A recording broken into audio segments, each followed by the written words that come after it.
Here I am on the run now, been there. Hello friends, welcome back to the channel. Also, if you are new, welcome. If you guys have a to-do list of a bunch of stuff you got to get done, you guys have come to the right place. We're also going to go over just some realistic tips and tricks of keeping a house clean.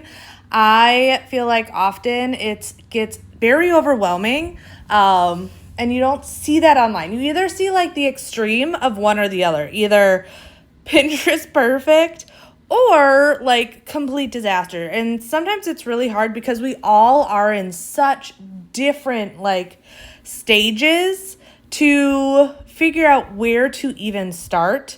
So we're going to get a lot done today. My big goal today was really cleaning the dog's room.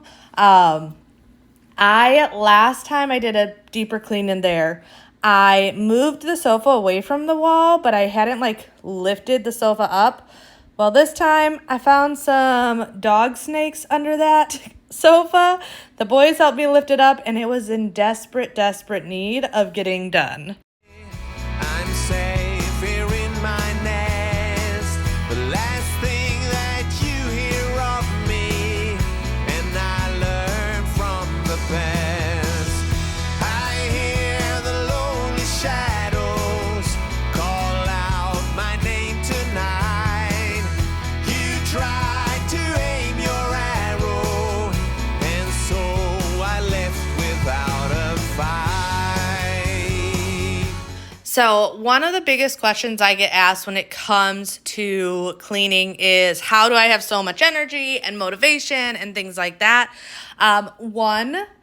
Always like to remind you guys, this is an edited video, so you don't see the downtime. There is definitely downtime that happens during the day. I am not cleaning all the time, but my biggest thing is having like a start project. So it will either be our bedroom, the kitchen. Most days it's the kitchen, but it just varies. And having a like job that I do every single day just to get me up and going. But the next thing is honestly, and I say this and I feel like I'm beating a dead horse at this point, but it is so important. It is decluttering. The less I have, the easier it is to maintain a clean house. And I often get questions about storage when you're in a small house or an apartment and things like that. And Bobby and I have lived in all different areas. And it really just always came down to, is this thing helping me more than it's hurting me? Often we have things in our life that it's like, oh, well, this is nice to have for this reason or that reason. But if you really break it down, often we have more things in our life that is hurting us rather than helping us. That fancy little chopper in your kitchen that is sitting on your counter because you don't have storage space for it is giving you more anxiety than it's helping you for that once a week you're using it to chop something up. Or maybe you use it daily, but the knife in the drawer does the exact same thing. So that is really the mindset I had to get to, was, are these things really helping me? Having this clutter of either collectibles or gadgets or kids' toys, things like that, we are so often embedded that we need these things when really most of these things are hurting us in the long run. So I always like to just really point out that less really is the biggest help in the long run. The more you have, the harder it is to maintain and clean house, and the more anxiety it's going to cause you. And it's crazy to think that a messy house can affect your mental health, but it really does. Like, if my house is a mess, I know I feel so much more anxious. I don't feel productive, like I don't want to do anything, which is the hardest part, because you're like, okay, I need to get stuff done, but I have zero motivation because I have all this anxiety just from looking at all of the things. So no matter where you're at in life and what you're trying to figure out, figuring out the first step is always going to be asking yourself with the things in your house. And it takes time. You guys still see me declutter on a regular basis. It's less and less just because every time I get rid of a little bit more, it gets a little bit easier. But that is what makes the biggest difference. Because yes, I am still a busy mom with 3 kids, pregnant with baby number 4. We've got animals and all of that. But I would rather be able to clean my house efficiently, quickly, and have more time with my family than worry about the clutter and the things in the home.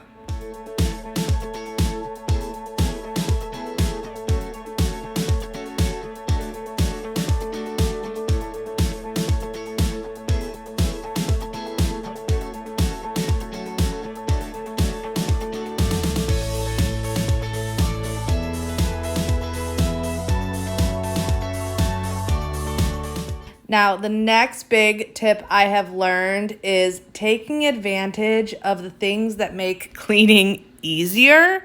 That is a huge thing, and I realize a lot of these tools and stuff can be investments, but if you are able to find ways to make it easier, I am all about it. I am all about making my routine more efficient and quicker and to the point, and not worrying about the getting on your hands and knees and scrubbing the floors, because yes, those things are good to do once in a while, but I was watching a video the other day, and this girl had no kids but 4 dogs, and she had mentioned how she hadn't mopped her floors, I think she said, in 2 years. And I get it. It can be overwhelming, but those are situations where I'm like, okay, this is where making the investment for things like a vacuum mop might be worth it for in the long run. But figuring out which tools are beneficial to you. For me, the vacuum mop, this is something, if I could only pick one thing, I always go back and forth between this being the vacuum mop or my robot vacuum. Those are the 2 things in my life that if I could only pick one, it would be one of them. I have a really hard time deciding which one. But with dog hair and sand and crumbs from children, those are 2 tasks that I have always needed to vacuum my house every single day.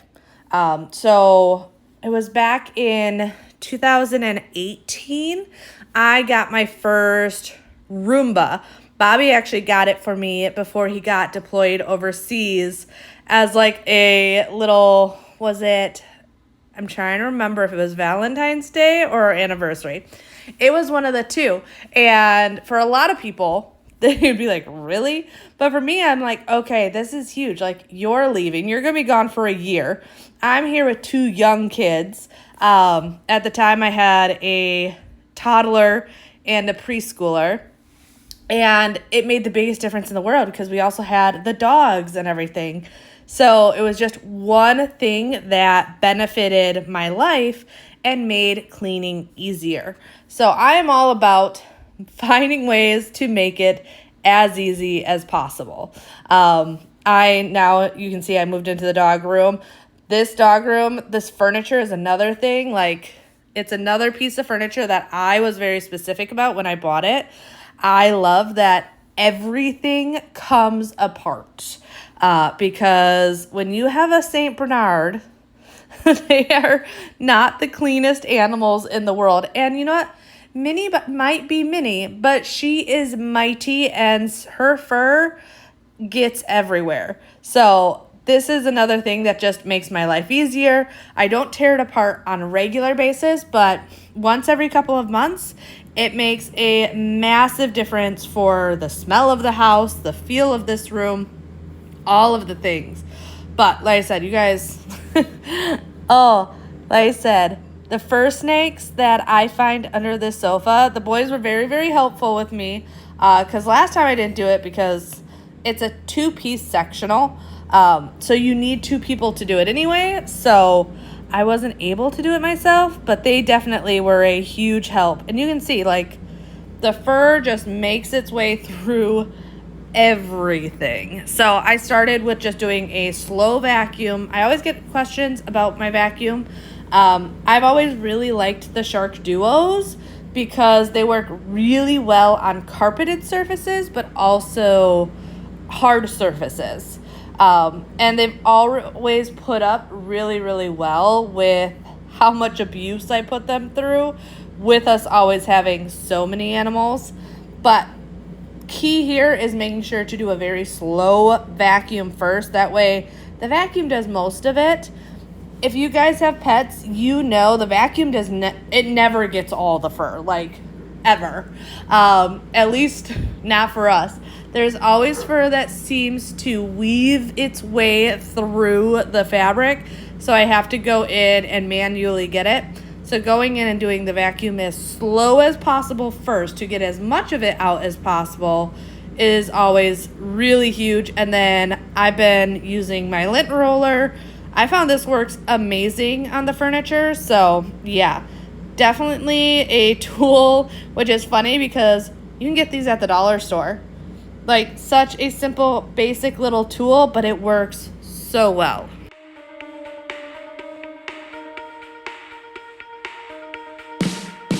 Yeah, you got me thinking, oh, you got me thinking out loud. You kept me waiting, waiting for the next time around. My heart is beating faster than the beat of a drum.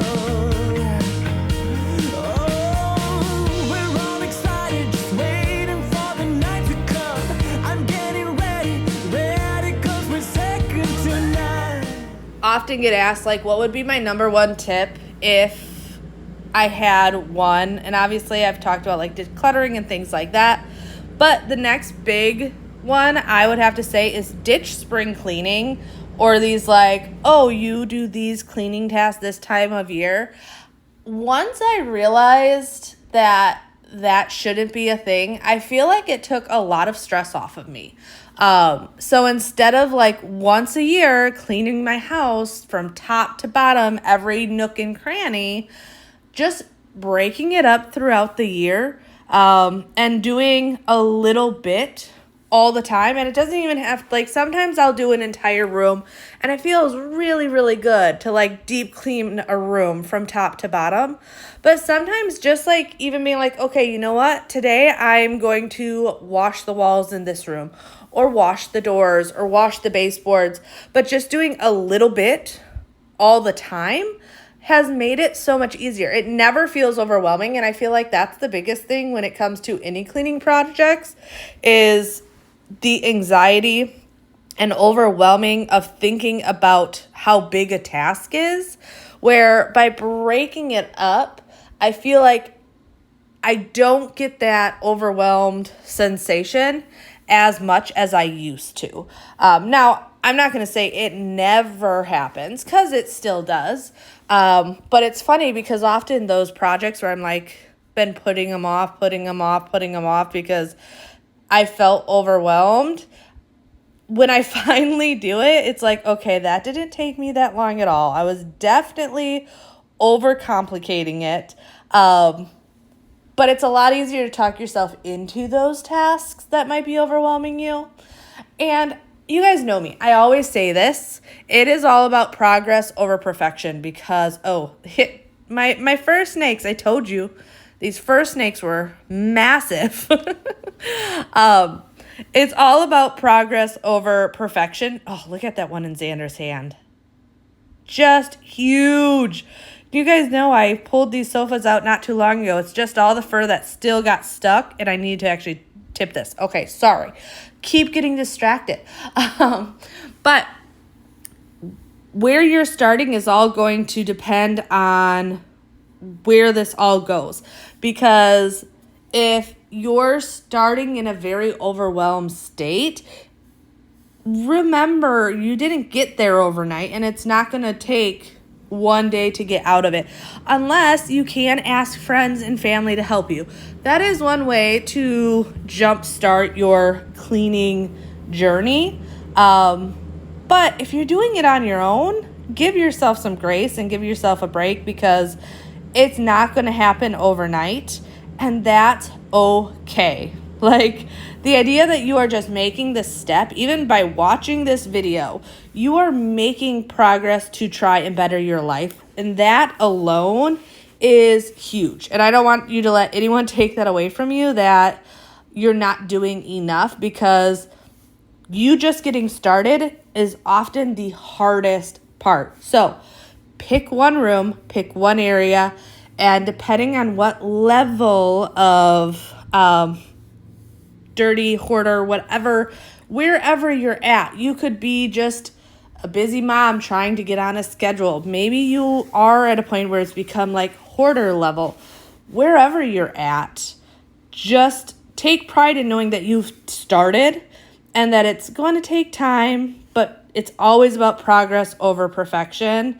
And don't let anyone tell you that you're not doing good enough, because I swear, people that are talking like this always have way more cobwebs in their house than the people that they're throwing stones at.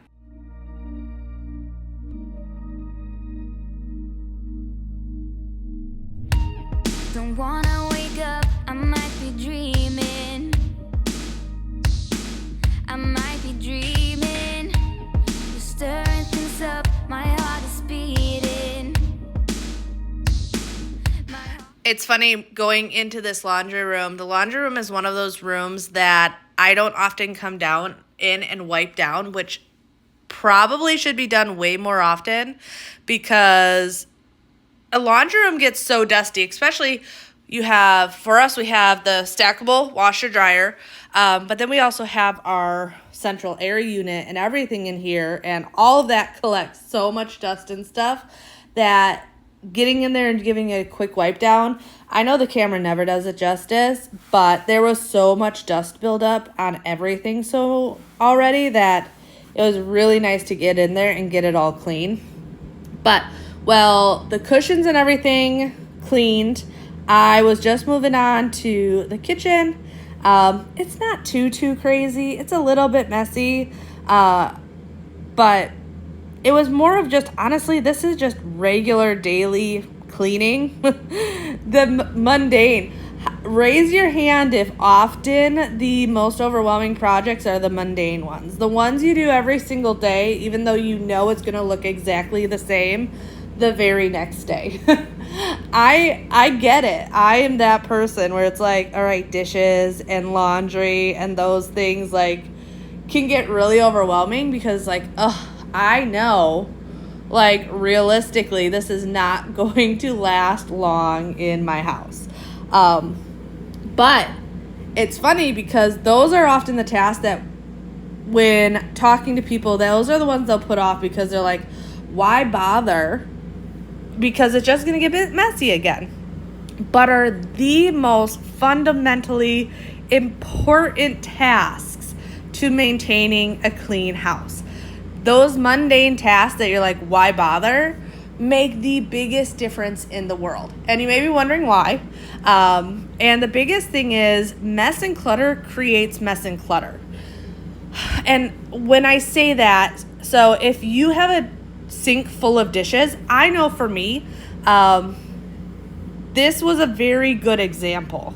My dishwasher was not full, but one person put dirty dishes in the sink, which made the rest of the family assume the dishwasher was full and put their dirty dishes on the counter and in the sink instead of loading the dishwasher. So by not doing those simple tasks, and sometimes it is as simple as putting dirty dishes into the dishwasher, especially if you have little kids. Like, I'm working on that with my kids. Like, hey, always check the dishwasher. If you can put it in the dishwasher, put it in the dishwasher. Rinse your plate, put it away right away. But it only takes one dish. One dish.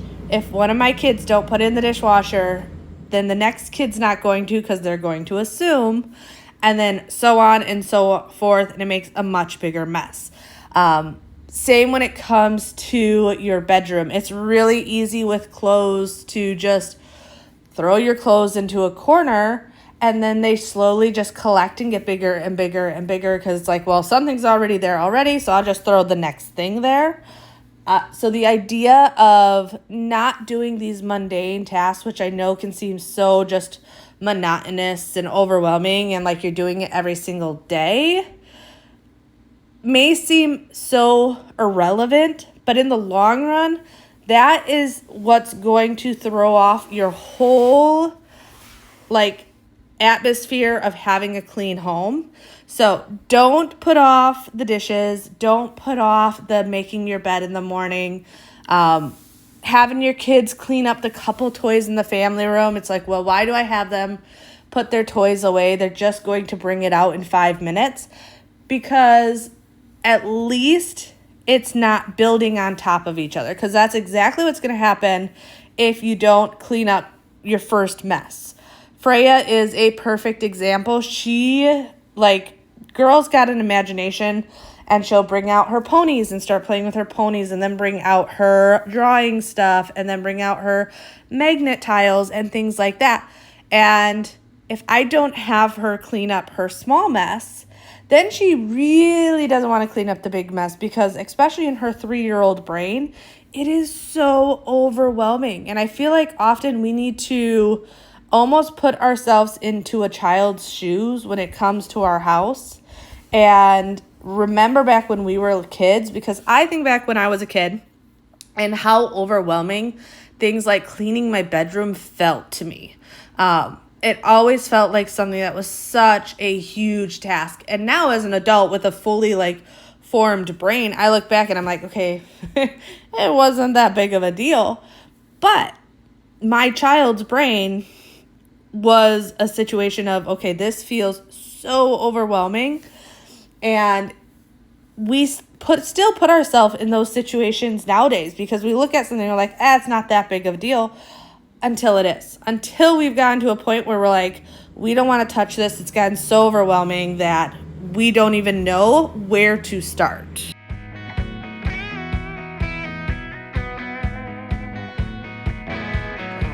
Do you remember when we couldn't get enough of it all? We kept it going for so long, so long.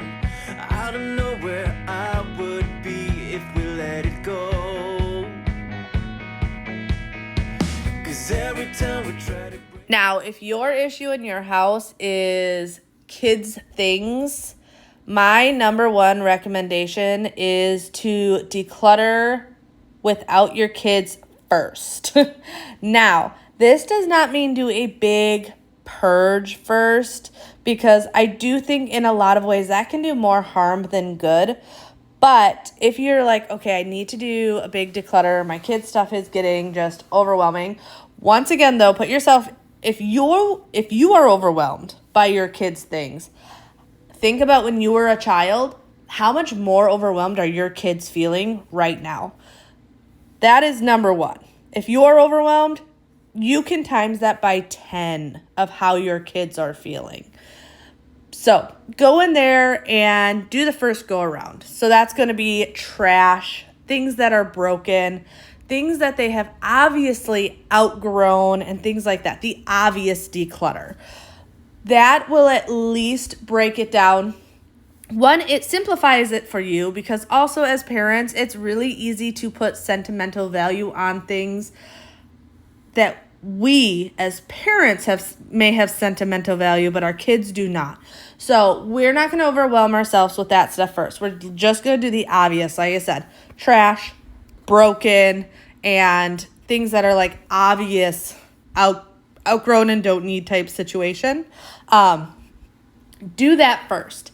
And then I recommend getting a bin system. So if it's black tote bins, it really is going to depend on how much stuff you have. But get everything off into bins, and then do one bin at a time with your kids. Now, this first go around, you may not declutter as much as you are hoping to declutter, and that's all right. Like I said, I've been decluttering for years and I still declutter because there's always things that I'm like, well, what if? The dreaded what if. We all do that. What if in the future I may need this? And you may go back in 3 to 6 months and declutter some more. Over the years, the biggest thing that I have taught my older boys, Freya's still a bit young, but my older boys is, if you are having a hard time maintaining your room, it's usually a sign that there's too much stuff. And now they've even gotten to where they notice those things. And when we bring things home from like school, they'll ask where they should put it. I'm like, well, go put it away wherever you want to put it.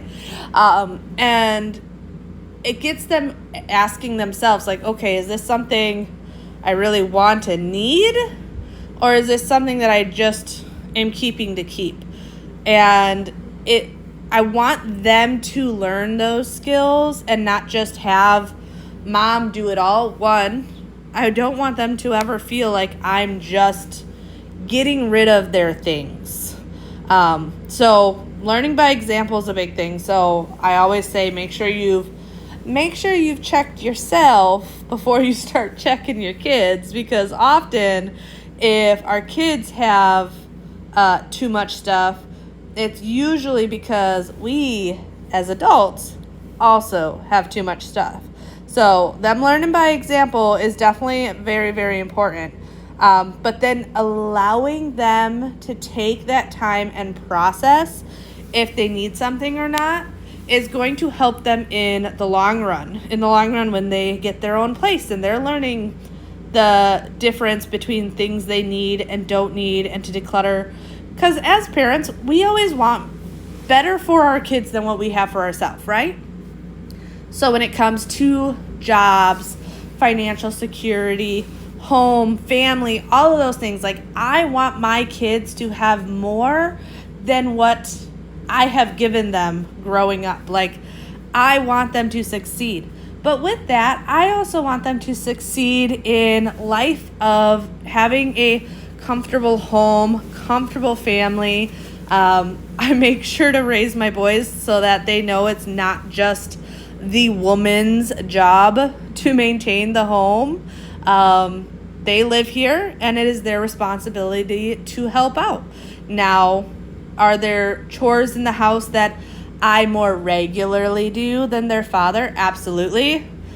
However, there is also chores that he does that I do not do. Like, if you follow us on our family vlog channel, he has been amazing at tackling stuff outside lately. He's always amazing at it, but we've had a lot more going on outside. And I don't want to do that. Like, I will clean the kitchen and dirty laundry and all the things inside in the AC rather than go outside when it's 90s with a heat index of over 100 and clean the brick and the siding and mow the grass. Like, but we do help each other. Like, in our relationship, that is more of what he does and I have more of what I do. But we do still help each other out. It's almost all ready for me to put it back together. Just one more load in the dryer, okay? I think he wants his couch back. Bailey. You're gonna have the underneath all hairy now again. We could be lovers that can be replaced, but I still believe this time we got something with paper weight on the other side. All right, I had to share that because it was so cute. He was doing so good at staying off the furniture most of the day, because this is an all-day affair to get this sofa torn apart, washed, and then back together. Mind you, this looks very quick and very easy because I have this sped up times 16. This is definitely one of those tasks that I dread and put off. And it has nothing to do with the washing. It has everything to do with the putting back together. Taking it apart, not a big deal. Washing it, not a big deal. But it is a workout to put it back together. It definitely is something that this is why I dread it.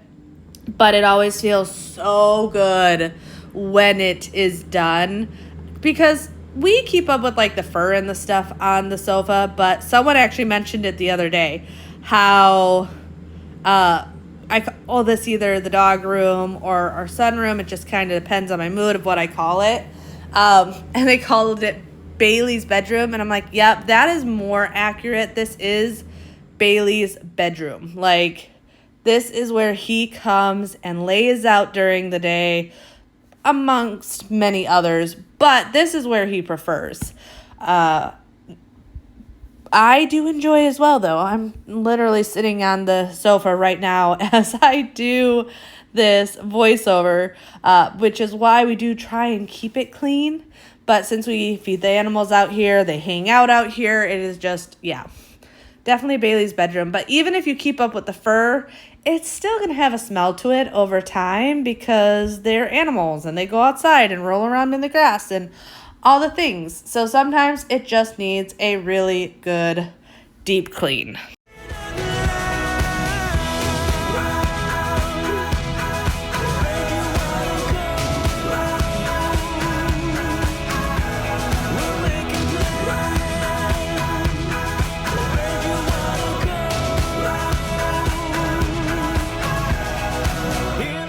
So one thing I have learned, and it's a big like mind trick to get starting a project you don't want to do started, is pick something. And I often don't like, if you're starting in a situation where like one room is way overwhelming, don't pick like a room, but pick a specific project in that room. So I'm going to pick on my mom here for a second, but she has her office, which for a while was like office, but also craft supplies and all those things. So I would tell her for this tip, don't say I'm going to do my office, because that would be way too overwhelming. But say your office desk and set a timer for 10, 15, 20, 30 minutes. Set a timer. Turn on some really good music, turn on a YouTube cleaning video on the background, turn on a podcast or an Audible book, whatever you want, but something that's not going to distract you. Don't turn on like a TV show that you're going to get distracted watching. You want something where it's just in the background. Turn something like that on and do not stop for that whatever timer you have set. So like I said, if it's 10, 15, 20, 30 minutes, and bust it out for that time. So often those projects you've been putting off or that room you've been putting off, if you would just dedicate 30 minutes to, often you can get that project done or get it really close to done, at least to a point where you're not dealing with overwhelming anxiety anymore about it. So if you are in that position where you're like, sometimes this just seems so much easier said than done, that's what I'm going to challenge you on. If it's your kid's room, a linen closet, junk drawer, whatever it is, whatever is overwhelming you today. And I feel like we all have those areas in our homes that are an area where you're like, I just don't want to. I feel so overwhelmed by it, and it's been sitting there for months. I challenge you today to set a timer, whatever you have time for. Normally, I would say 30 minutes, but sometimes we don't have time for 30 minutes. Sometimes we only have 10. So whatever you have time for, and just make good enough. It doesn't have to be perfect. You do not need to get it done top to bottom, because it's all about the progress. It's not about the perfection. I'm always going to say that, and I'm always going to root you guys on, because you can do it. And I get the overwhelming anxiety from it. Like, it's why I started this channel, because it's so much mental load to be a homemaker in any capacity. If you're a mother, if you're a stay-at-home wife, whatever it is, if you live alone and have your own apartment, shoot, sometimes that can be more overwhelming because it's all on your plate. I know, especially as women though, we often take on the mental load for ourselves. It's one thing that we're just hardwired to do. We take on the mental load of making sure the doctor's appointments are done, the house is clean, we have food figured out for the next week, on top of, for a lot of us, I say stay-at-home mom, but I'm a work-from-home mom. So I worry about the kids' school, and I worry about the house, and I worry about the doctor's appointments and dinners and financial bills that have to be paid. All of that's going on. And that all plays a part into why I think it is so important to have a place like your home to be the peaceful place you can come to. But also not making it a situation that it's adding more stress to your plate, worrying about it being perfect. Because if it's adding more anxiety, that isn't helping you. My whole goal here is to take away that pressure and that anxiety and realize that yes, a clean space will make a huge, massive difference on your mental health. But if you are so worried about having a clean space that you're worried about it being perfect, often that's going to create so much more anxiety than it is worth. So progress over perfection. Keep telling yourself that it doesn't have to be perfect. But hopefully you guys enjoyed today's video. If you did, like, comment, subscribe, and I'll see you next time. Bye.